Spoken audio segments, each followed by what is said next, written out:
Hello my dear student, कैसे आप लोग। Welcome to the official channel study UT education dedicated to mechanical engineering department, जहाँ पे हम लोग देख रहे थे ऑल स्टेट लेवल एजेई का मास्टर कोर्स। यानी आप अगर इंडिया में किसी भी स्टेट से बिलोंग कर रहे हैं एंड आप जूनियर इंजीनियरिंग का तैयारी कर रहे हैं जेई का, या फिर आप करना चाह रहे हैं असिस्टेंट इंजीनियरिंग का यानी कि एई का, तो दोनों के लिए यहाँ चल रहा है आपका मास्टर कोर्स। मास्टर कोर्स क्यों सर?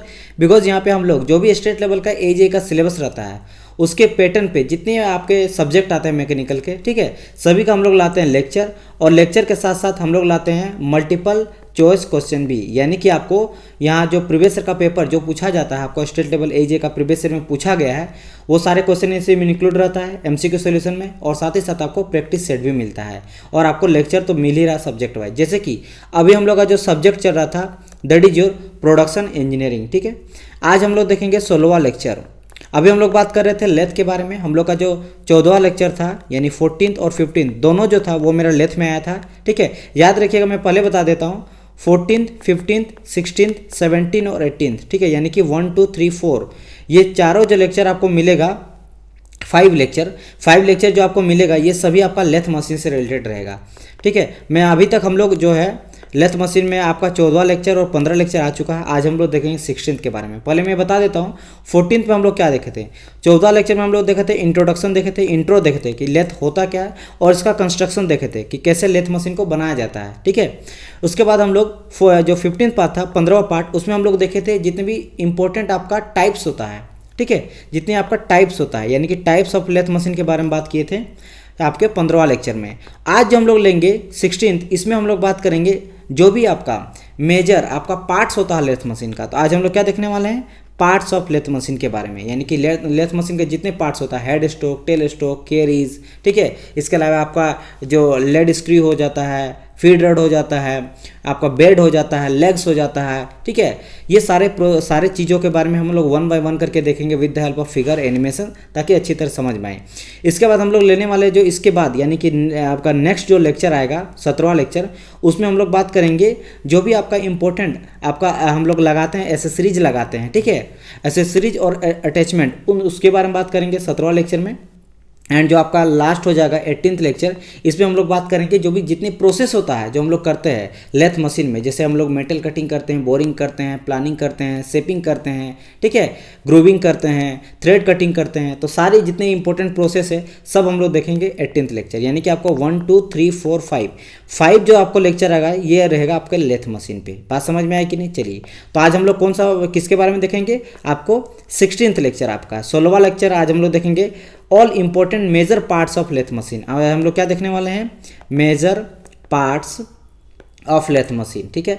और एक चीज़ मैं बता देता हूँ इससे पहले, जैसे मैंने कहा ये आपका 16th लेक्चर हो जाएगा, तो अभी तक 15 लेक्चर आ गया है। अगर आप नहीं देखें तो डिस्क्रिप्शन लिंक होगा, वहाँ से जाके आप सारे वीडियोस को देख सकते हैं, या फिर प्लेलिस्ट में जाके चेकआउट कीजिएगा, वहाँ पे आपको मिल जाएगा। एंड इसके अलावा हम लोग SSC JE and RRB JE, ठीक है, इन दोनों का भी लेक्चर चल रहा है, इन दोनों का भी पेड कोर्स चल रहा है, मास्टर कोर्स चल रहा है। पेड कोर्स नहीं, फ्री कोर्स है यूट्यूब में, तो आप इन दोनों को भी देख सकते हैं, प्लेलिस्ट में जाकर चेकआउट कर लीजिएगा। इसके अलावा हम लोग न्यूमेरिकल सीरीज भी चल रहा है मैकेनिकल का, तो आप न्यूमेरिकल सीरीज को भी देख सकते हैं, और इंपॉर्टेंट क्वेश्चन का सीरीज भी चल रहा है, यानी मैकेनिकल से रिलेटेड आपको भर भर के यहाँ पे कंटेंट मिलने वाला है।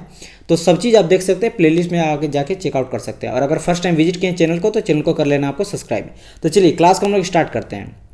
तो जैसे मैंने कहा आज हम लोग देखेंगे किसके बारे में, major parts of lathe machine, यानी लेथ मशीन के जितने भी मेजर पार्ट्स होते हैं वो सब के बारे में हम लोग डिस्कस करेंगे। तो एक तो आ जाता है मेरा बेड, ठीक है, बेड काफ़ी इंपॉर्टेंट है। फिर हम लोग देखेंगे हेड स्ट्रोक के बारे में, फिर देखेंगे हम लोग टेल स्ट्रोक के बारे में, फिर देखेंगे हम लोग कैरीज के बारे में, कैरीज का 5 पार्ट होता है वो सभी के बारे में हम लोग डिस्कस करेंगे। फिर देखेंगे हम लोग फीड मैकेनिज्म के बारे में, और फिर देखेंगे हम लोग थ्रेड कटिंग के बारे में, ठीक है, जहाँ पे हम लोग हाफ नट का यूज़ करते हैं थ्रेड कटिंग के लिए, ठीक है। तो चलिए 1 बाय 1 करके सारे चीज़ को हम लोग स्टार्ट करते हैं।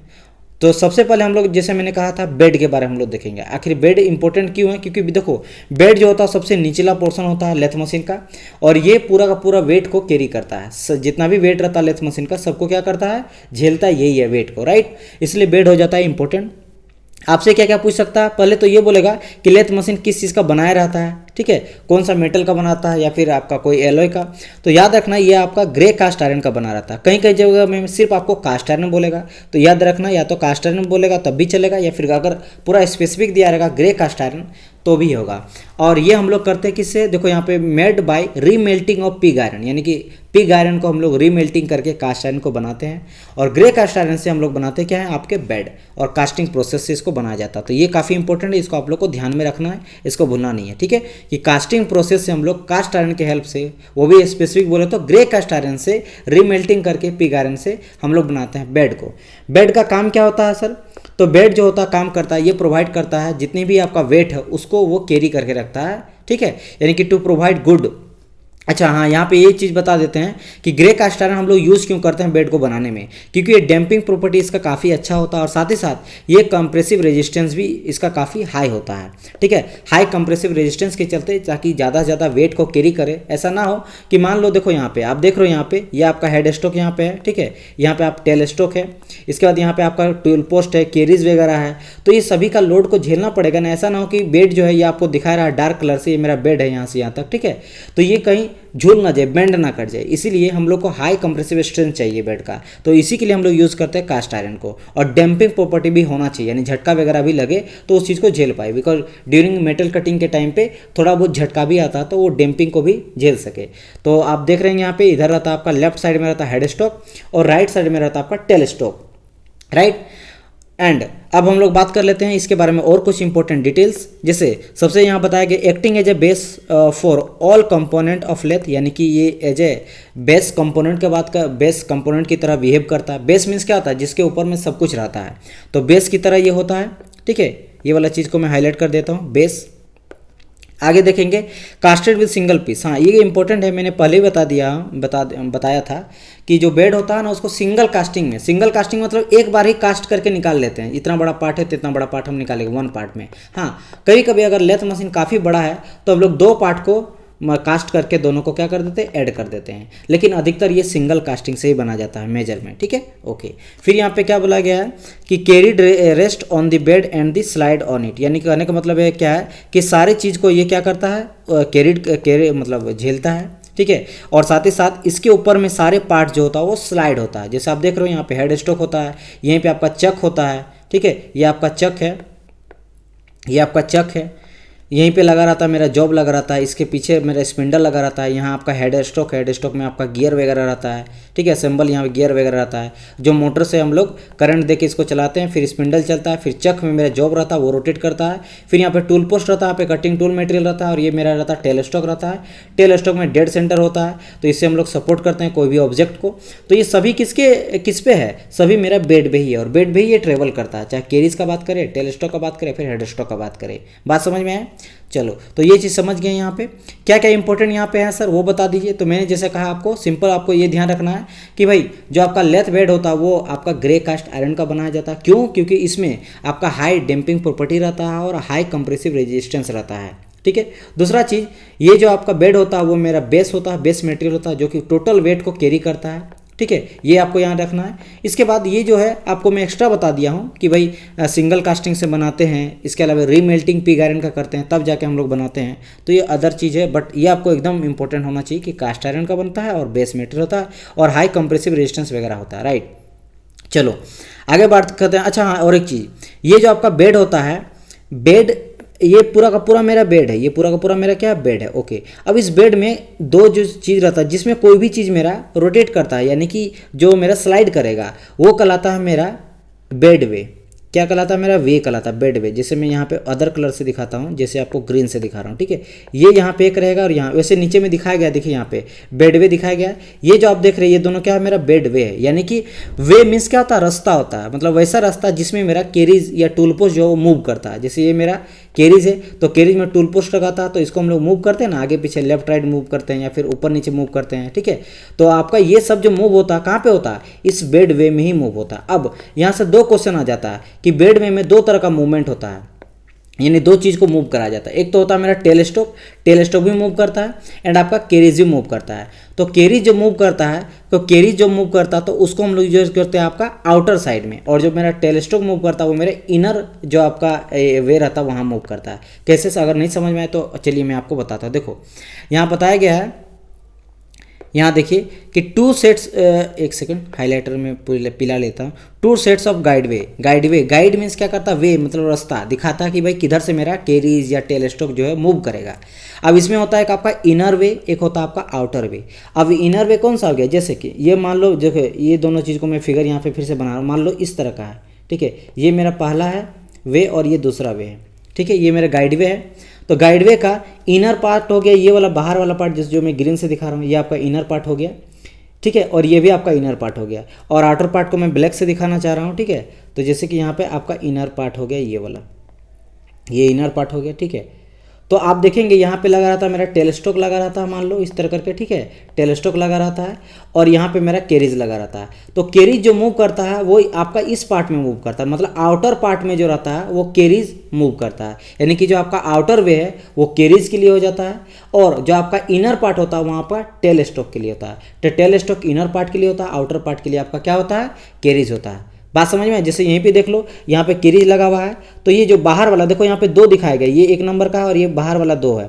तो जो अंदर वाला है उसको हम लोग बोलते हैं इनर वे, उसको क्या बोलते हैं, इनर गाइड वे बोलते हैं, और जो बाहर वाला है इसको हम लोग बोलते हैं आउटर गाइड वे, ठीक है, आउटर गाइड वे। तो आउटर गाइड वे यूज होता है कैरीज के लिए, और जो आपका इनर होता है वो आपका इसमें टेल स्टॉक जो रहता है वो इसमें मूव करता है। तो देखो यहीं पे बताया गया, यहाँ पे देखिएगा, ध्यान दीजिएगा कि inner way provides slide surface to the tail stock and outer way ये आर फॉर कैरीज। ये आउटर वे किसके लिए होता है, कैरीज के लिए होता है, इनर वे किसके लिए होता है, आपका टेल स्टॉक के लिए होता है, ये भी आपका इनर आपका होता है। और जो वे हो जाता है गाइड वे हो जाता है, वे या गाइड वे बोल लो, ठीक है। तो ये गाइड वे तो अलग अलग शेप का पाया जाता है, जिसमें आपका फ्लैट भी हो जाता है, इन्वर्टेड वी शेप भी हो जाता है, और डॉब टेल भी हो जाता है। यहाँ पे आप देख रहे हो, ये जो आप देख रहे हो ये आपका फ्लैट है, ये क्या आपका फ्लैट गाइड वे है, ये आपका फ्लैट गाइड वे है। इसके बाद आप देख रहे हैं यहाँ पे ये जो आपको दिख रहा है ये आपका वी शेप्ड है, क्या है, वी शेप्ड है, तो वी शेप गाइड वे है, ठीक है। बात समझ में आए कि नहीं, गाइड वे है। और यहाँ पे आपको देख ही रहे, यहाँ पे लिख दिए हैं डॉबटेल, ये आपका गाइड वे है, गाइड वे है, ठीक है। ये आपका वी शेप का दिखाई दे रहा है, ये आपका फ्लैट दिखाई दे रहा है, ये आपका डॉबटेल दिखाई दे रहा है, ठीक है। तो डॉबटेल ये 3 तरह का मेरा गाइड वे होता है, जो कि यूज क्या करता है, टेल स्टॉक को और कैरीज को मूव कराने में, यानी कि लेफ्ट टू राइट, ठीक है। हेड स्टॉक और टेल स्टॉक के बीच में जो रनिंग कराता है, आगे पीछे होता है, उसको मूव कराने में यही हेल्प कराता है, ठीक है। तो ये हो गया मेरा बेड से रिलेटेड। तो आप समझ गए होंगे बेड से रिलेटेड क्या क्या इंपॉर्टेंट था। With the help of figure में सारा चीज़ को बता दी हूँ, ये आपका हेल्प करेगा सब चीज़ को समझने में, ठीक है। और आप चाहे तो यहाँ पे बेड वे का डेफिनेशन भी लिख सकते हैं, यहाँ मैं लिख दिया हूँ, यहाँ पे देखो यहाँ पे बता दिया हूँ कि bedway are precious ground surface that's provide the path of motion for the carriage and tail stock. जैसे मैंने कहा कैरीज जो होता है वो आउटर गाइडवे का यूज़ करता है, और टेल स्टॉक मेरा इनर गाइडवे का यूज़ करता है, राइट। चलो नेक्स्ट हम लोग, और ये भी मैंने बता दिया कि फ्लैट भी गाइडवे हो सकता है, मेरा वी शेप भी गाइडवे हो सकता है, और मेरा डॉबटेल भी हो सकता है, तीनों तरह का अलग अलग तरह का हो सकता है। नेक्स्ट हम लोग मूव करेंगे हेड स्टॉक के बारे में, ठीक है। चलो तो यहाँ पे आप देख रहे हो, यहाँ पे हेड स्टॉक है, ये मैं पहले बताया था पहले फिगर में भी कि मेरा हेड स्टॉक है। यहाँ पे देख लो ये सर मेरा गियर अरेंजमेंट है, ये सारा जो हैंडल वगैरह है, ठीक है, स्पिंडल वगैरह से हम लोग गियर को चेंज कर सकते हैं, बढ़ा सकते हैं, घटा सकते हैं स्पीड को। इसके बाद यहाँ से आप देखो दिख रहा है ये मेरा है स्पिंडल है, ये क्या है मेरा स्पिंडल है। और इसके बाद यहाँ जो दिख रहा है ये चीज़, ये मेरा है चक, ये मेरा चक है, और ये मेरा जॉब है, ठीक है। जब हम लोग गियर को अटैचमेंट करते हैं स्पिंडल के साथ, तो ये जो स्पिंडल है वो रोटेट करने लगता है, और ये जो आपका जॉब रहता है वो जाके अंदर में फंस जाता है स्पिंडल के साथ। तो जैसे मेरा स्पिंडल रोटेट करेगा तो मेरा जॉब भी रोटेट करने लगेगा, और इसको जो सेट करके फिक्स करता है वो फिक्स कौन करता है, मेरा चक करता है। चक का काम रहता है फिक्स करना जॉब को, ठीक है, ओके। तो ये चीज़ होता है मेरा हेड स्टॉक। अब देखेंगे हम लोग हेड स्टॉक के बारे में कि हेड स्टॉक के रिलेटेड क्या क्या इंपॉर्टेंट चीज़ यहाँ पे हमको देखना और जानना है, जो कि एग्जाम से रिलेटेड इंपॉर्टेंट है। पहली बात, ये जो मेरा आपका प्लेस होता है वो लेफ्ट साइड में होता है, लेफ्ट में होता है। जो भी आप देखेंगे यहाँ से, तो यहाँ देख लो ये आपका मान लो पूरा का पूरा लेथ मशीन है, तो ये आपका लेफ्ट साइड हो गया, ठीक है, ये आपका राइट साइड हो गया। तो यहाँ पे आपको दिख रहा है ये आपका है हेड स्टॉक, ये हेड स्टॉक है यहाँ पे, ठीक है। तो लेफ्ट साइड में आपको हेड स्टॉक देखने को मिलेगा। उसके बाद अगर बोलेगा किस चीज़ का बनाया रहता, तो सेम प्रोसेस यहाँ से कास्ट आयरन का यूज़ करते हैं, with the help of casting के थ्रू हम लोग बनाते हैं हेड स्टॉक को। तो ये भी आपको याद रखना कि with the help of casting और कास्ट आयरन से बनाते हैं। और जैसे मैंने कहा कास्ट आयरन को क्यों लेते हैं, क्योंकि डैम्पिंग प्रॉपर्टी काफ़ी हाई रहता है और हाई रेजिस्टेंस रहता है, उसको झेलता कोई भी फोर्स वगैरह को, ठीक है। इसके अलावा इसमें चक रहता है, chuck is attached to the head stock. आपको जैसे पता है, मैंने कहा कि चक यहाँ पे अटैच रहता है, और ये जो चक रहता है वो आपका 3 जो चौक भी हो सकता है और 4 जो चौक भी हो सकता है। ठीक है, जो मेरा 3 जो चौक होता है वो यूनिवर्सल जो होता है, यानी कि एक अगर हम लोग जो को फिक्स करेंगे तो सभी एक साथ फिक्स होता है, जबकि जो 4 जो चौक होता है वो मेरा क्या हो जाता है, यूज किया जाता है फॉर स्क्वायर टाइप का जॉब के लिए, और जो 3 जो चौक होता है वो हम लोग यूज करते हैं सर्कुलर जॉब के लिए। ठीक है, क्योंकि स्क्वायर टाइप का कैसा जॉब होता है, इस तरह का जॉब होगा कुछ। अब स्क्वायर टाइप का जॉब के लिए हम लोग अगर एक को फिक्स करेंगे तो दूसरा फिक्स नहीं होगा, सबको इंडिविजुअली फिक्स करना पड़ता है, राइट। उसमें मेरा 4 जो होता है और 3 जो में मेरा 3 जो होता है, ये प्रोवाइड करता है, प्रोवाइड क्या करता है मेरा चक, ये चेक करता है प्रोवाइड मेरा rotation of the work piece, motion of the work piece, यानी कि वर्क पीस को मोशन कराने में मेरा हेल्प करता है। फिर हम लोग आगे देखते हैं और क्या क्या इंपॉर्टेंट मेरा यूज होता है हेड स्ट्रोक का। तो ये ट्रांसमिट करता है पावर को to different parts of lathe, यानी कि डिफरेंट पार्ट्स ऑफ लेथ तक पहुंचाता है पावर को। ठीक है, ये काम रहता है किसका, हेड स्ट्रोक का। फिर it's include the gear, train, pulley, ये सारा चीज़ इसमें अटैचमेंट रहता है। ठीक है, जैसे यहाँ पे आप देख रहे हो, यहाँ पे यहाँ पे आप ढेर सारा जो आपको गियर देखने को मिलेगा, जैसे स्पिंडल गियर हो गया, आपका टम्बलर गियर हो गया, स्टड गियर हो गया, फिर आइडियल गियर हो गया। तो यहाँ पे आपको ढेर सारा गियर का अरेंजमेंट देखने को मिलता है, कहाँ पे, हेड स्ट्रोक में। इसके अलावा यहाँ पे मेरा पुलिस भी देखने को मिलेगा। देखो यहाँ पे जैसे है ये गियर अरेंजमेंट है, ये आपका कॉन पुली है, ये दोनों साइड मेरा कॉन पुली है। फिर इसके बाद यहाँ पे आपको जो मेन जो ड्राइव करता है पूरा का पूरा सिस्टम को, स्पिंडल को, उसको हम लोग बोलते हैं ड्राइविंग शाफ्ट। और ड्राइविंग शाफ्ट जो है ये कनेक्टेड रहता है आपका ड्रिवन शाफ्ट से। तो ड्राइविंग शाफ्ट रोटेट करवाता है, फिर ये ड्रिवन शाफ्ट तक पहुँचता है, फिर स्पिंडल पहुँचता है, स्पिंडल के बाद पहुँचता है वो चक के बाद वो जॉब पे, फिर वो रोटेट करता है। ठीक है, ये चीज़ हो गया। आगे हम लोग देखते हैं यहाँ पे और क्या बताया गया, काफ़ी इंपॉर्टेंट सारे पॉइंट्स है। It has main spindle which connect the live centre and workpiece attach to the live centre. It support the workpiece and also rotate. देखो लाइव सेंटर क्यों कहा जाता है, देखो इस फिगर के में आप ध्यान देना, इसको हम लोग लाइव सेंटर करने के पीछे लॉजिक मेरा यही था, मैंने आपको शुरू में ही बताया था कि ये जो मेरा मान लो जॉब है, स्पिंडल है, ये स्पिंडल मेरा रोटेट करता है, घूमता भी है, क्योंकि ये गियर वगैरह से कनेक्टेड रहता है। जैसे मोटर को स्टार्ट करते हैं मेरा स्पिंडल जो है रोटेट करने लगता है, तो इसीलिए कहा जाता है मेरा लाइव। यानी लाइव मीन्स क्या होता है, जिंदा, यानी कि क्योंकि ये सपोर्ट करता है। ये मान लो जॉब यहाँ पे दे दी, जॉब को तो हैंडल करके रखा, जॉब को ये सपोर्ट भी करता है और जॉब को रोटेट भी करवाता है। दैट इज वाई ये कहलाता है मेरा लाइव सेंटर, जो कि स्पिंडल से कनेक्टेड रहता है। ये चीज़ को यहाँ पे बताया गया है, और ये रोटेट भी करता है और ये मेरा सपोर्ट भी करता है, राइट। आगे देखते हैं, फिर यहाँ पे बताया गया है a cone pulley can be use to achieve different spindle speed when attach to the electric motor. जैसे हम लोग इलेक्ट्रिक मोटर को स्टार्ट करते हैं तो गियर मेरा घूमने लगता है, और ये मेरा एक कॉनपुली हो जाता है। देखो यहाँ पे कॉनपुली हो जाता है, इसका काम क्या रहता है, अलग अलग स्पीड वेरिएशन करना। अगर मेरा लेथ मशीन ज़्यादा स्पीड में चाहिए तो मेरा जैसे हम लोग इलेक्ट्रिक मोटर को स्टार्ट करते हैं उससे कनेक्ट रहता है मेरा कॉनपुली, वो मेरा ज़्यादा रोटेट करने लगता है। उससे देखो मेरा सबसे पहले कॉनपुली, और यहाँ पे देखो ये बाहर में जो है ये मेरा मान लो स्पिंडल है। ठीक है, तो जितना ज़्यादा मेरा कॉनपुली रोटेट करेगा स्पीड, उतना ही रोटेट मेरा स्पिंडल करेगा। तो मेरा कौन ये हैंडल कर रहा है स्पिंडल के स्पीड को, कॉन पुली, जो कि कनेक्टेड है मेरा मोटर से। तो ये भी मेरा काम रहता है जो कि हेड स्ट्रोक में रहता है।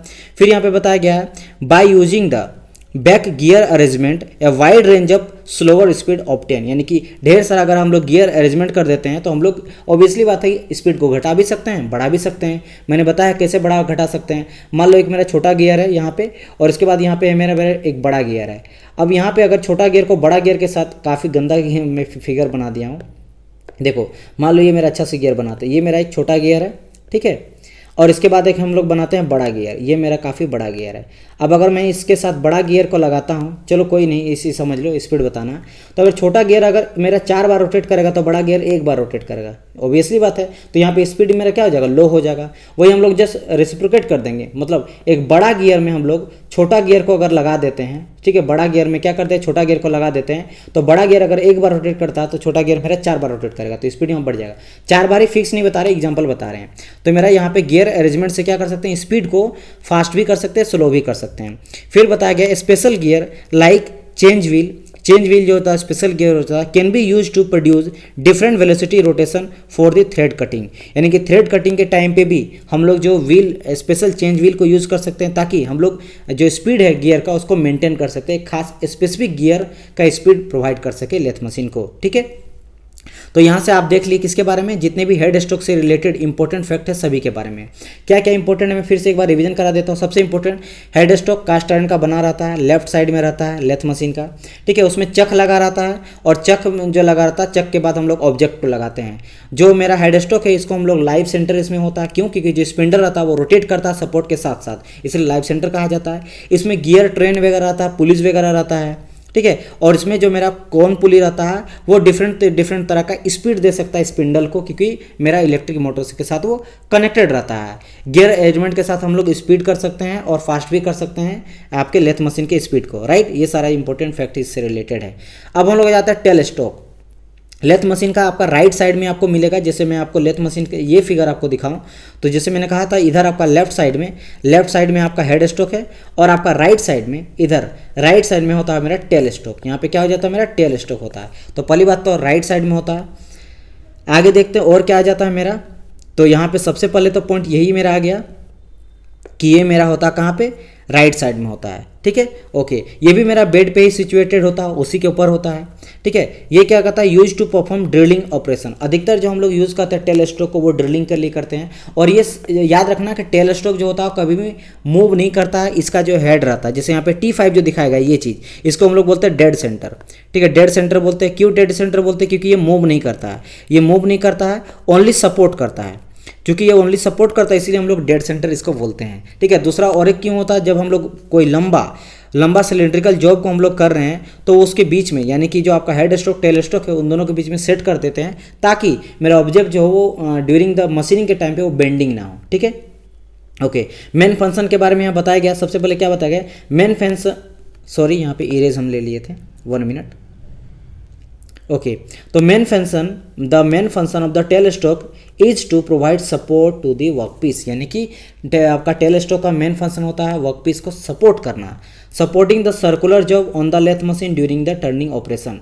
टर्निंग ऑपरेशन के टाइम पे मेरा सर्कुलर जो जॉब रहता है उसको सपोर्ट करना, ताकि वो बेंड ना हो, ये भी ध्यान रखना है, ठीक है।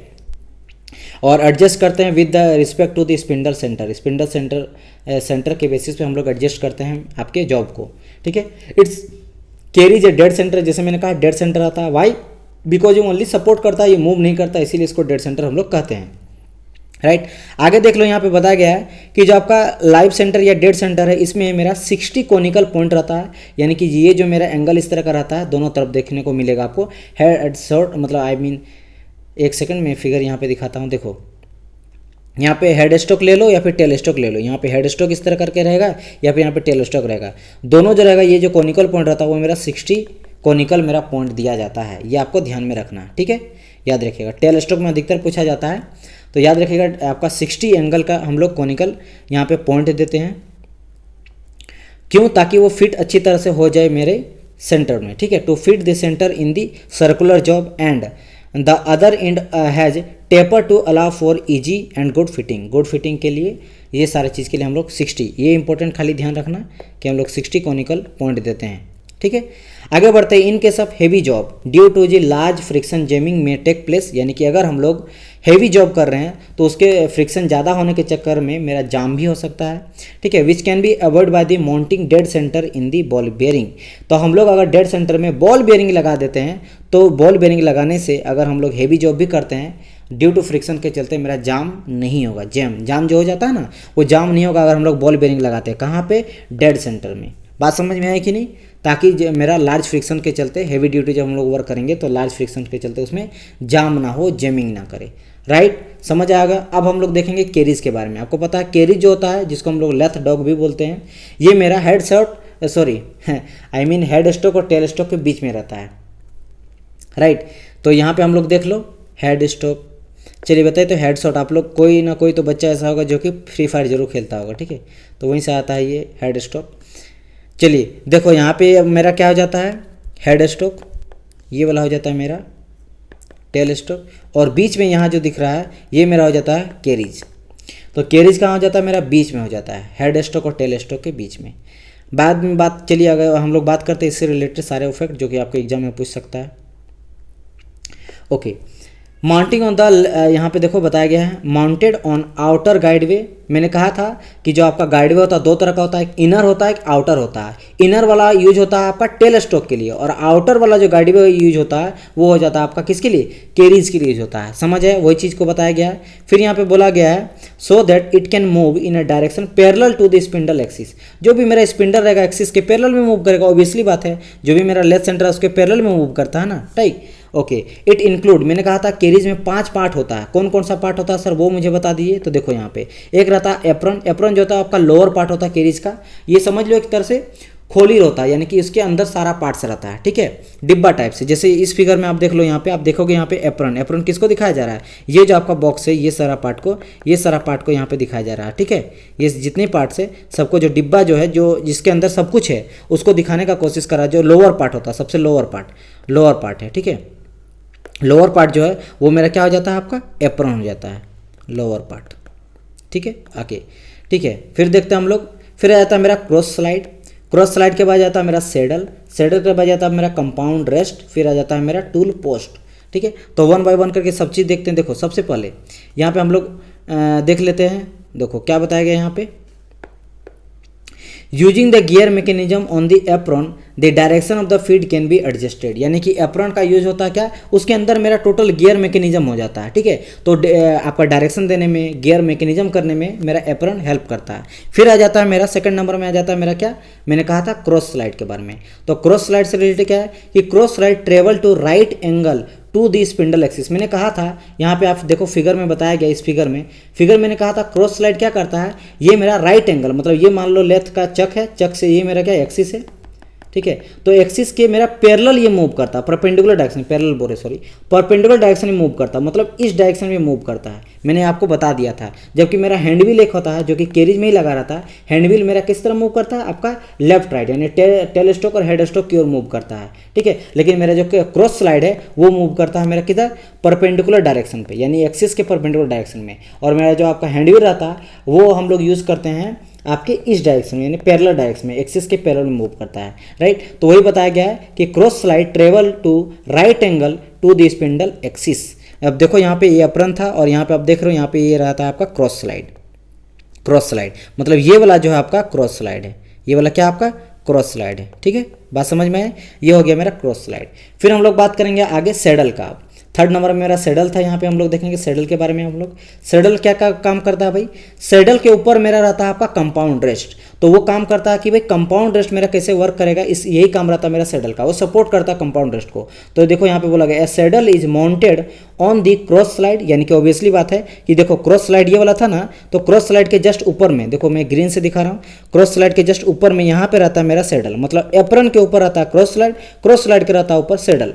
तो सैडल इज माउंटेड, एक second, saddle is mounted on the cross slide having a compound rest, उसके ऊपर में रहता है मेरा कंपाउंड रेस्ट। जैसे कि आप देखो यहाँ पे मैं पीला से दिखाना चाह रहा हूँ, कंपाउंड रेस्ट ये ऊपर वाला जितना पार्ट है ना, ये आपका कंपाउंड रेस्ट है, ये पीला पार्ट। तो किसके ऊपर है, ये आपके सैडल के ऊपर है। ये सैडल यहाँ तक आ गया, और इस सैडल के ऊपर में, सैडल मान लो ये सैडल यहाँ तक जाएगा, ये आपका सैडल है, ठीक है। ये जो रेड कलर से मैं दिखा रहा हूँ ये आपका सैडल है, और इसके जस्ट नीचे में मैं आपको ब्लू से दिखा रहा हूँ, वो मेरा था क्या, ये था मेरा क्रॉस स्लाइड। तो क्रॉस स्लाइड सबसे पहले हो गया, क्रॉस स्लाइड ये हो गया मेरा क्रॉस स्लाइड, ठीक है। ये आप देख ही रहे हैं, रेड वाला हो गया मेरा क्या, सैडल, और सैडल के ऊपर में पीला वाला है मेरा कंपाउंड रेस्ट। तो इसके ऊपर रहता है मेरा कंपाउंड रेस्ट रहता है, okay, which can be adjust to any angle, जिसको हम लोग किसी भी एंगल पे एडजस्ट कर सकते हैं कंपाउंड रेस्ट को। क्यों, क्योंकि कंपाउंड रेस्ट के ऊपर में मेरा रहता है सबसे इंपॉर्टेंट चीज, that is your tool post, और इसी टूल पोस्ट में मेरा लगाया जाता है कटिंग टूल।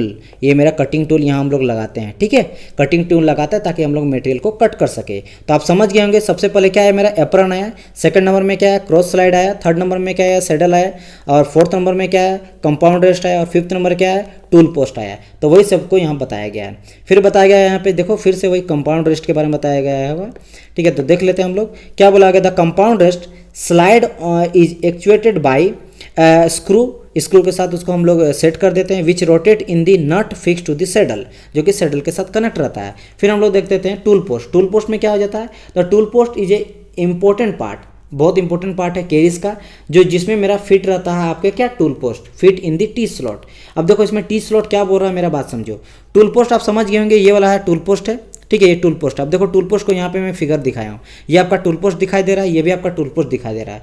इसमें मेरा टी स्लॉट रहता है, आप देख रहे हो यहाँ पे टी स्लॉट, ये वाला चीज़ मैं रेड से दिखाना चाह रहा हूँ, ठीक है, ये मेरा टी स्लॉट इधर भी है इधर भी है।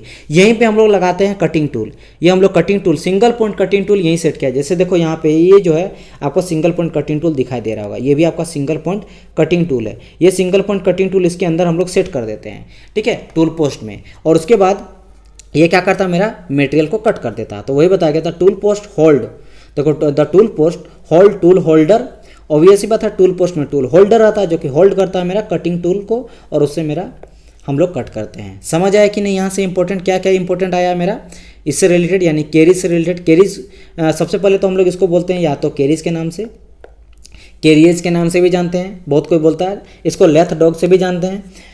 यहाँ हम लोग क्या देखें कि ये जो है माउंटेड होता है मेरा सेंटर के बीच में, यानी कि लेथ हेड स्टॉक और टेल स्टॉक के बीच में होता है, ठीक है। इसके बाद हम लोग देखें इसमें 5 पार्ट होता है, एप्रन होता है, क्रॉस स्लाइड होता है, सेडल होता है, कंपाउंड रेस्ट होता है और टूल पोस्ट होता है।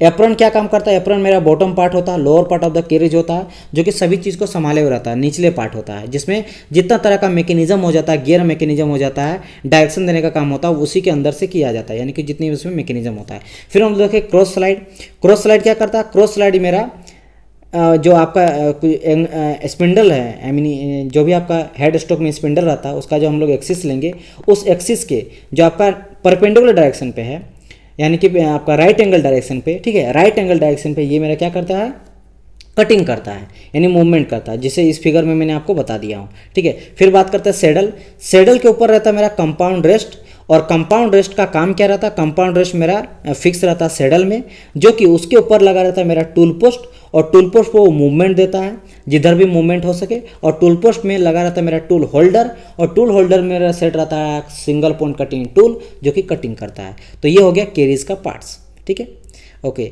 देन यहाँ पे और एक चीज़ जान लेना कि अगर आपसे ये बोला जाए कि आपको ये पता है कि जो भी मेरा यहाँ पे केरीज रहता है, ठीक है, यहाँ पे आप देख लो, और एक चीज़ मैं बता देता हूँ, ठीक है, एक सेकंड, कहाँ पे फिगर गया, इस वाले फिगर में, ठीक है।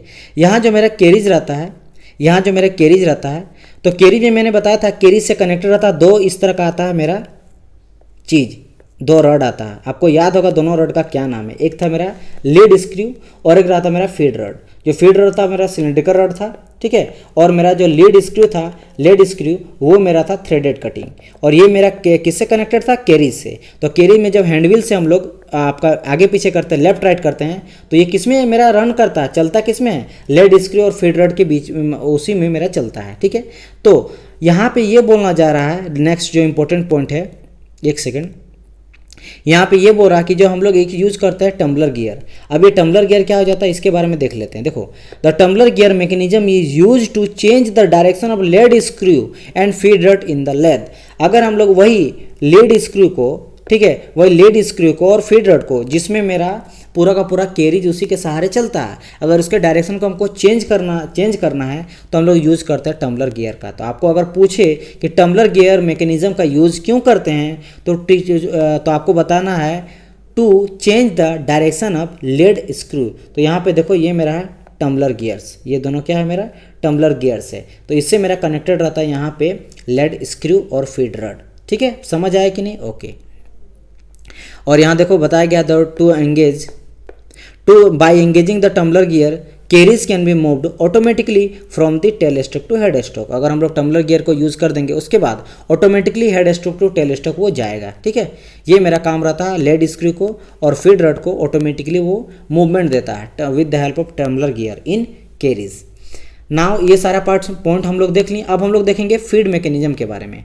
जितना देखो, फीड मैकेनिज्म क्या होता है, बेसिकली फीड यानी कि मोशन देना। किसको मोशन देना, आपको पता है, सबसे पहले जो मेरा मोशन जाता है वो हेड स्टॉक से होते हुए जाता है। जैसे यहाँ पे फिगर आप देखोगे, मेरा हेड स्टॉक यहाँ पे है, ये आप देख रहे हो, ये मेरा हेड स्टॉक है, ठीक है, ये मेरा हेड स्टॉक है।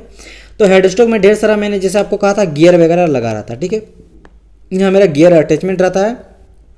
जब भी हम लोग मोटर वगैरह स्टार्ट करते हैं, या भी जैसे भी इलेक्ट्रिक मोटर देते हैं, उसमें मेरा क्या रहता है, गियर स्टार्ट होता है, गियर से कनेक्ट रहता है मेरा स्पिंडल, या बीच में स्पिंडल रहता है, स्पिंडल कनेक्ट होता है मेरा किससे, चक से, और चक में मेरा अटैच होता है मेरा कोई भी जॉब। तो यहाँ मेरा ये रोटेट करने लगता है। अब इससे रोटेट करता है मेरा, इसके बाद ये आ जाता है किसमें, मेरा ये जो आपका कैरीज है, और कैरीज से कनेक्टेड क्या रहता है मेरा जो लेड स्क्रू रहता है वो कनेक्टेड रहता है। तो यहाँ से पहुँच जाता है मेरा मोशन लेड स्क्रू में, और जब लेड स्क्रू में मोशन पहुँचता है तो लेड स्क्रू से जाता है मेरा कैरिज में, और कैरिज के बाद ये टूल पोस्ट तक जाता है और वो टूल कैरी करता है और कटिंग वगैरह करता है। तो ये डिफरेंट तरह का हम लोग मैकेनिज्म है, यानी कि हेड स्टॉक से कैसे हम लोग मोशन को पहुँचाते हैं कैरिज तक, उसको हम लोग बोलते हैं फीड मैकेनिज्म। ठीक है, तो यहाँ पे देखो क्या बताया गया, इसके बारे में हम लोग थोड़ा देख लेते हैं। The motion is transfer from the head stock spindle to the carriage of the lathe machine. ये काम होता है मेरा फीड मैकेनिज्म का। ठीक है, ओके। अब इसमें डिफरेंट तरह का हम लोग यूज़ करते हैं गियरिंग, अलग अलग तरह का गियरिंग के यूज़ करके हम लोग फीड मैकेनिज्म पहुंचाते हैं। जैसे कि एंड बेड गियर, इसका यूज़ करते हैं, फीड गियर बॉक्स मैकेनिज्म का यूज़ करते हैं, lead and feed rod mechanism का यूज़ करते हैं, एप्रॉन मैकेनिज्म का यूज़ करते हैं। अलग अलग मैकेनिज्म है, ये सभी तरह का यूज़ करके हम लोग हेड स्टॉक से कैरिज तक मोशन को ट्रांसफर कर सकते हैं। देखो यहाँ पे बताया गया है, they are different combination of unit for feed mechanism. बात समझ में आया कि नहीं? देखो यहाँ पे थोड़ा मैं ये बता दिया हूँ कि कैसे कैसे ट्रांसफर होता है मोशन। सबसे पहला मेरा हेड स्टॉक का स्पिंडल, ऑब्वियसली बात है, जैसे हम लोग बताए थे इलेक्ट्रिक मोटर लगा हुआ रहता है, जैसे आप देख रहे हो यहाँ पे फिगर में इलेक्ट्रिक मोटर यहाँ से हम लोग देंगे। उसके बाद क्या होगा, यहाँ पे गियर वगैरह रोटेट करना स्टार्ट कर जाएगा, वो पहुँचाएगा किसको, स्पिंडल तक। स्पिंडल मेरा रोटरी मोशन को चेंज करेगा और रोटरी मीटर को चेंज करके मेरा गियरिंग तक पहुँचाएगा, और वो पहुँच जाएगा कहाँ पे, फीड बॉक्स के पास। फीड बॉक्स के पास यानी फीड गियर बॉक्स के पास। और फीड बॉक्स में क्या क्या हो जाता है, देखो उसका क्या काम होता है। फीड गियर बॉक्स का काम मेरा हो जाता है, पहली बात यहाँ पे डिफरेंट तरह का साइज ऑफ गियर होता है। अब बोलेंगे स्पिंडल, देखो सबसे पहले हम लोग इलेक्ट्रिक मोटर को स्टार्ट किए, जो इलेक्ट्रिक मोटर स्टार्ट किया वो मेरा स्पिंडल के होते हुए मेरा पहुँच गया फीड गियर बॉक्स में, जहाँ पे डिफरेंट तरह का मेरा गियर्स वगैरह है, जो कि यूज होता है to change the feed rate and speed rotation of the feed rod and lead screw, जो कि मेरा लेड स्क्रू और फीड रड को का जो स्पीड है उसको घटा या बढ़ा सकता है। ठीक है, इसके बाद मोशन ट्रांसफर हो जाता है, मेरा लेड स्क्रू तक पहुंच गया, ऑब्वियसली बात है, शाफ्ट तक पहुंच गया। अब जो ये फीड रड तक पहुंचा या लेड स्क्रू तक पहुंचा, दोनों आप ले सकते हैं यहाँ पे, फीड रड और लेड स्क्रू। तो फीड रड से मेरे कहाँ तक पहुंच गया, फीड रड के बाद मेरा पहुंच गया लेड स्क्रू तक। अब इसके बाद मोशन ट्रांसफर हो जाता है एप्रॉन में, और मैंने बताया था कि एप्रॉन का क्या यूज होता है, मैंने कहा था शुरू में ही कि एप्रॉन का यूज होता है फीड मैकेनिज्म, जो डायरेक्शन देता है। तो ये ऑब्वियसली बात है, एप्रॉन से कनेक्टेड होता है बहुत सारा मेरा गियर वगैरह, और उससे कनेक्टेड रहता है मेरा कैरिज। ठीक है, तो कैरिज को अब मेरा मूवमेंट मिल जाता है, तो यहाँ से पहुँच गया कैरिज तक। समझ आया कि नहीं? तो ये मेरा सिंपल सा एक आपका कैसे हम लोग फीड मैकेनिज्म करते हैं। सबसे पहले इलेक्ट्रिक मोटर को स्टार्ट किए, स्पिंडल तक पहुँचा मेरा मोशन, उससे बाद पहुँचा मेरा गियर बॉक्स तक, गियर बॉक्स में साइज गियर वगैरह, जिससे हम लोग लेड स्क्रू को और फीड रड को मोशन दे दिए। वहाँ पहुँचने के बाद ये जो है आपका एप्रॉन तक पहुँच जाता है, और एप्रॉन में बहुत सारा गियर लगा रहता है, वो मेरा देता है मोशन, देता है, प्रोवाइड करता है कैरिज को। कैसे प्रोवाइड करता है, जैसे हैंड व्हील का यूज़ करते हैं, क्रॉस स्लाइड का यूज़ करते हैं, जो कि कैरिज में लगा हुआ रहता है, उससे हम लोग आराम से मूवमेंट करा सकते हैं टूल पोस्ट को, और टूल पोस्ट में रहता है कटिंग टूल मटेरियल। ठीक है, तो ये सारा मैकेनिज्म आ गया। एंड लास्ट टॉपिक हम लोग का आ गया आज का, जो कि है thread cutting mechanism in lathe machine. Thread cutting mechanism मैंने आपको स्टार्टिंग में बताया था कि एक हाफ नट होता है, और हाफ नट का यूज़ करते हैं ड्यूरिंग दी थ्रेड कटिंग।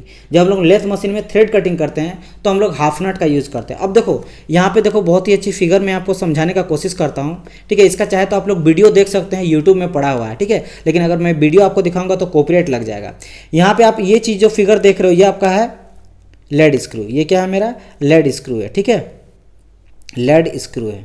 ठीक है, ओके। अब ये देखो यहाँ पे एक मेरा हैंडल दिया गया है, ये हैंडल है कब, जब ये मेरा अभी तक जो है वो इंगेज नहीं है। ठीक है, ये मेरा डिसएंगेज है। जैसे हम लोग इंगेज करेंगे तो इंगेज करने के साथ क्या हो जाता है, मान लो इसको हम लोग इंगेज कर देंगे, इंगेज करके हम लोग नीचे इसको कर देंगे या फिर ऊपर कर देंगे। जैसे यहाँ पे देखो फर्स्ट पार्ट में इंगेज नहीं किया गया, ये इंगेज करने जा रहा है, और यहाँ पे ये इंगेज हो गया। जब ये इंगेज हम लोग कर देंगे, इसके बाद जब ये मूवमेंट होगा, हम लोग इसको हैंडव्हील को मूव कराएंगे तो ये मूवमेंट नहीं होगा, ये फिक्स हो जाएगा। यहाँ पे क्या हो जाएगा, फिक्स हो जाएगा। अब ये काम कहाँ पे आता है, तो ये कब, जब यहाँ पे क्या हो जाता है, जो हाफ नट है, आप जो यहाँ पे देख रहे हो ये हाफ नट, ये क्या करता है, ये आपका लेड स्क्रू मान लो इस तरह का था, और जैसे यहाँ पे हम लोग ये हाफ नट को यहाँ लगा देते हैं, ये ऊपर से लग जाता है और नीचे से लग जाता है, तो ये क्या करेगा, इसको फिक्स कर देगा, ये पूरी तरह से जाम हो जाएगा। तो जाम के चलते मेरा यहाँ पे क्या करता है, जो कैरिज है वो एक जगह में फिक्स हो जाता है। अब ये फिक्स हो जाता है तो इसका यूज क्या करते हैं, मान लेते हैं ये हम लोग, जैसे मैंने बताया था कि हम लोग थ्रेड कटिंग में यूज़ करते हैं, तो मान लीजिए कि हमको चाहिए 12 TPI। अब ये TPI क्या होता है, TPI में इसको बोलते हैं हम लोग थ्रेड पिच इंच। ठीक है, थ्रेड पर पिच इंच, ठीक है। यहाँ हम क्या बोलेंगे, थ्रेड पर इंच, यहाँ लिख देते हैं थ्रेड पर इंच।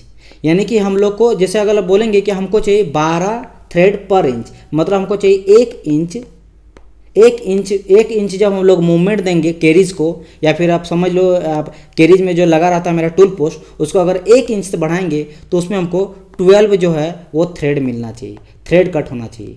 तो हम लोग क्या करेंगे, इसमें सेट कर देंगे।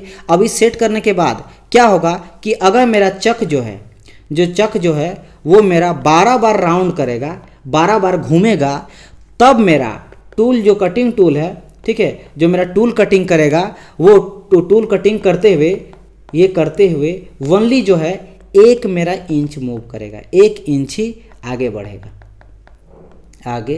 बढ़ेगा। इस चीज़ को जो बच्चा समझ लिया, इसी के ये सारा जो यूज होता है विद द हेल्प ऑफ होता है हाफ नट, ये मेरा हाफ नट का काम होता है, हाफ नट का यही काम होता है। ये जो हम लोग करते हैं, क्या हम लोग बोले, मान लेते हैं हम लोग थ्रेड कटिंग कर रहे हैं, ठीक है। इस फिगर को ध्यान से देखना, ठीक है, इसमें हम मिटा रहे हैं पहले ये सारा चीज़ को। हमको करना क्या है, थ्रेड कटिंग करना है, और थ्रेड कटिंग में हमको चाहिए कितना, 12 TPI चाहिए, मतलब कि 12 थ्रेड पर इंच चाहिए, मतलब 1 इंच में हमको 12 थ्रेड कट करना है। तो हम लोग क्या करें, हाफ नट को लगा दिए, मतलब इंगेज कर दिए, डिसएंगेज से इंगेज कर दिए, मतलब ये जाके यहाँ पे फिक्स हो गया इंगेज। अब ये मूवमेंट नहीं करेगा, कैरेज जो है वो आगे पीछे नहीं जाएगा, ठीक है। कितना आप बोलेंगे आगे पीछे एकदम नहीं जाएगा, लेकिन हम लोग ये सेट कर दिए ना, एक कॉन्फ़िगर, एक सेटिंग हम लोग कर दिए। जैसे मोबाइल में कोई चीज़ सेट होता है ना कि भाई, जैसे हम लोग कॉल रिकॉर्डिंग करते हैं या फिर कुछ भी रिकॉर्डिंग करते हैं कि भाई 12 मिनट के बाद ऑटोमेटिक जो है मेरा मोबाइल ऑफ हो जाना चाहिए या फिर मेरा रिकॉर्डिंग बंद होना चाहिए। उसी तरह हम लोग यहाँ पे कर दिए कि मेरा 12 जब थ्रेड कटिंग हो जाएगा तभी के बाद 1 इंच मेरा मूव करना चाहिए टूल कटिंग करते हुए। तो जैसे मेरा चक मेरा 12 बार रोटेट करेगा, 12 बार घूमेगा, तब जाके मेरा जो कैरिज में टूल पोस्ट में लगा हुआ सिंगल पॉइंट कटिंग टूल, वो मेरा कटिंग करते हुए सिर्फ 1 इंच ही आगे बढ़ेगा। ये आगे इस तरह करके बढ़ेगा, बात समझ में आए। और ये किसके हेल्प से होता है, हाफ नट के हेल्प से होता है, ठीक है। तो ये चीज़ यहाँ पे तीनों फिगर में दिखाया गया है कि सबसे पहले यहाँ पे देखो हैंडल कुछ इस तरह का था, और आप थर्ड में देखिएगा हैंडल यहाँ आ गया, ऊपर तरफ चल गया, क्योंकि ये इंगेज हो गया। यहाँ पे इंगेज था और ये आपका डिसएंगेज है, डिसएंगेज दोनों में है। तो जब डिसएंगेज रहता तो ये ऑटोमेटिक यहाँ दोनों तरफ मूव कर सकता है कैरिज, लेकिन जैसे हम लोग इंगेज कर दिए अब ये मूवमेंट नहीं हो पाएगा, चाह के भी मूवमेंट नहीं होगा। कब होगा, जितना हम लोग सेटिंग किए, जैसे 12 TPI किए हैं, तो जब हम लोग 12 राउंड थ्रेड कटिंग कर लेगा तभी जाके एक पिच, मतलब 1 ही इंच जो है मूव करेगा मेरा थ्रेड कट, यानी कि कटिंग टूल 1 मूव जाएगा। तो यहाँ पे देखो मैं बता दिया सारा चीज़। यहाँ क्या बोला, half nut is as a split nut. ये मेरा कैसा होता है, स्प्लिट मतलब टुकड़ा, नट का टुकड़ा जैसा होता है, 2 टुकड़ा पे बढ़ जाता है। Is use to cutting thread in the lathe machine. तो हम लोग यूज़ करते हैं थ्रेड कटिंग करने के लिए। इट इंगेज और डिसंगेज, ये इंगेज और डिसंगेज होता है the carriage with the lead screw. Lead screw के साथ इंगेज डिसंगेज होता है ताकि the rotation of the lead screw is convert into the translatory motion of the tool to move along the work piece, ताकि उसको ट्रांसलेसिव motion दिया जाए जितना हम लोग चाहें, ठीक है। तो ये काम हो जाता है मेरा किसका, thread cutting mechanism in lathe machine का with the help of half nut, right, okay. फिर यहाँ पे बताया गया था direction of the carriage movement depend upon the position of the feed reverse lever on the headstock. यानी कि जो हम लोग का कैरिज रहता है, कैरिज का जो मूवमेंट रहता है वो मेरा हेड स्ट्रोक के लीवर पे भी डिपेंड करता है, ठीक है। आगे देखो यहाँ पे और कुछ पॉइंट छोटा बात मैं यहाँ पे बता दिया हूँ, वैसे सारा चीज़ को मैं क्लियर करा दिया हूँ पहले ही, लेकिन फिर भी यहाँ पे देख लो। जैसे यहाँ पे बताया गया वे क्या था, गाइड वे, बेड वे या फिर गाइड वे या फिर वे बोल लो, ये होता क्या है, it take care of movement of the carriage and tail stroke. जैसे मैंने कहा था गाइड वे जो होता है 2 तरह का होता है, इनर वे, आउटर वे। इनर वे जो होता है वो होता है यूज होता है मेरा किसके लिए, टेल स्ट्रोक के लिए, और आउटर वे ये होता है कैरिज के लिए। ये जो है आपका, जैसे यहाँ पे बेड वे दिखाया गया, ये जो अपर वाला पार्ट है वो होता है आउटर वे, आउटर गाइड वे पूरा बोल लो, ठीक है। और ये वाला होता है इनर वे, ठीक है। ये होता है क्या मेरा इनर वे, INNER, इनर गाइड वे। उस तरह यहाँ भी है, ये भी आपका हो गया इनर और बाहर बोलो गया आउटर, ठीक है। आउटर किसके लिए होता है, कैरिज के लिए बाहर में होता है, इनर होता है टेल स्ट्रोक के लिए। तो ये बताया गया है जो कि मेरा इसी के ऊपर मेरा मूव करता है कैरिज और टेल स्ट्रोक, बस मतलब रास्ता है। जैसे गाड़ी होता है, गाड़ी जो हम लोग बाइक या कार चलाते हैं, कहाँ चलाते हैं, रोड में, तो समझ लो कैरिज और टेल स्ट्रोक कहाँ चलाएंगे, गाड़ी में चलाएंगे, ठीक है, जो कि बेड में ही रहता है एक जगह। फिर बात करते हैं टूल पोस्ट का। टूल पोस्ट क्या हो जाता है, जैसे मैंने कहा था it's bolted on the carriage, carriage के ऊपर लगा रहता है। जैसे मैंने कहा था कैरिज में बहुत सारा पार्ट होता है, 5 पार्ट मैंने बताया था। सबसे नीचे आपका आता है एप्रन, एप्रन के ऊपर हो जाता है, जैसे यहाँ पे देख लो 5 पार्ट के बारे में मैंने बता दिया हूँ। इस फिगर में यहाँ पे मिल जाएगा आपको।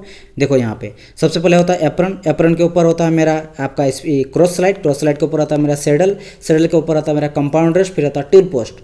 ठीक है, तो यहाँ पे टूल पोस्ट के बारे में बता दिया हूँ कि टूल पोस्ट क्या काम करता है। टूल पोस्ट मेरा कैरिज में सेट रहता है, बोल्टेड रहता है, और इसका यूज करते हैं हम लोग होल्ड करने में। किसको होल्ड करने में? टूल को, कटिंग टूल को होल्ड करने में, ताकि करेक्ट डायरेक्शन पे हम लोग पोजीशन पे टूल को कट कर सके, मटेरियल को, वर्कपीस को कट कर सके। फिर आ जाता है मेरा क्रॉस स्लाइड।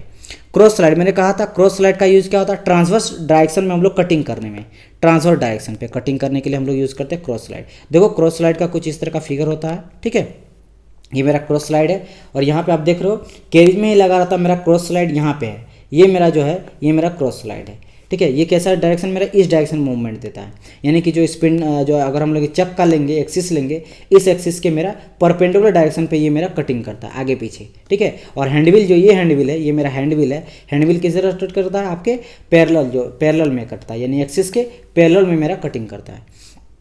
जबकि मेरा क्रॉस स्लाइड इसीलिए नाम ही दिया गया क्रॉस स्लाइड। ठीक है, परपेंडिकुलर डायरेक्शन मेरा कट करता है। तो यहाँ बताया गया use to handwheel to feed into workpiece, इसके लिए यूज होता है। फिर आ जाता है मेरा लेड स्क्रू। लेड स्क्रू क्या हो जाता है? थ्रेडेड रड होता है जो कि मेरा कैरिज के साथ कनेक्ट रहता है, जैसे आप देख रहे हो यहाँ पे लेड स्क्रू और फीड रड है। तो it provide the automatic feed to carriage, ये ऑटोमेटिक मेरा फीड देता है कैरिज को। ठीक है, यूज फॉर प्रोवाइडिंग थ्रेड, जैसे मैंने कहा था थ्रेड कटिंग के लिए हम लोग लेड स्क्रू यूज करते हैं with the help of half nut. Lead screw of the lathe has a single start thread. देखो ये सिंगल स्टार्ट थ्रेड करने का मतलब क्या है कि कंटिन्यूस मेरा थ्रेड रहता है। ठीक है, कंटिन्यूस थ्रेड रहता है थ्रू दी बॉडी।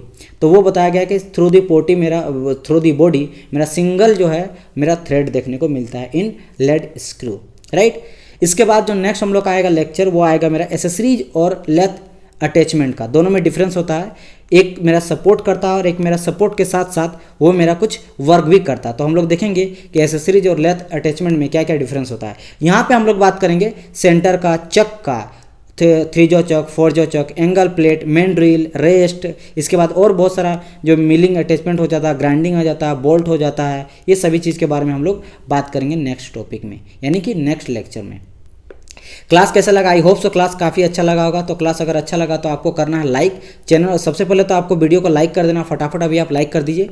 कमेंट करके बताइएगा कैसा आपको वीडियो लगा।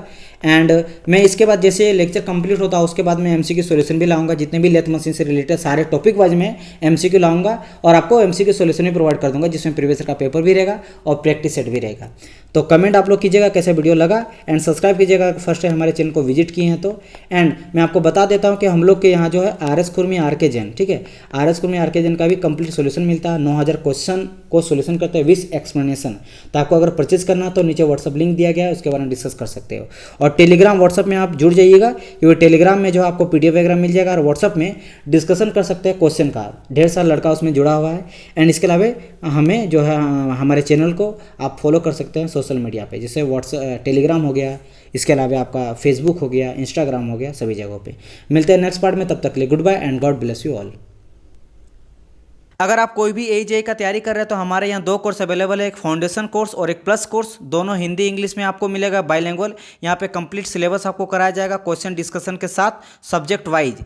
और साथ ही साथ हमारे यहाँ 9000 क्वेश्चन सॉल्यूशन प्रोवाइड करते हैं फॉर मैकेनिकल इंजीनियरिंग। यहाँ पे सारे सब्जेक्ट वाइज हम लोग क्वेश्चन को डिस्कस करते हैं और 9000 आपको क्वेश्चन सॉल्यूशन प्रोवाइड करते हैं। सारी चीज़ का पता करने के लिए व्हाट्सअप नंबर में आप इसके बारे में क्वारी पता कर सकते हो।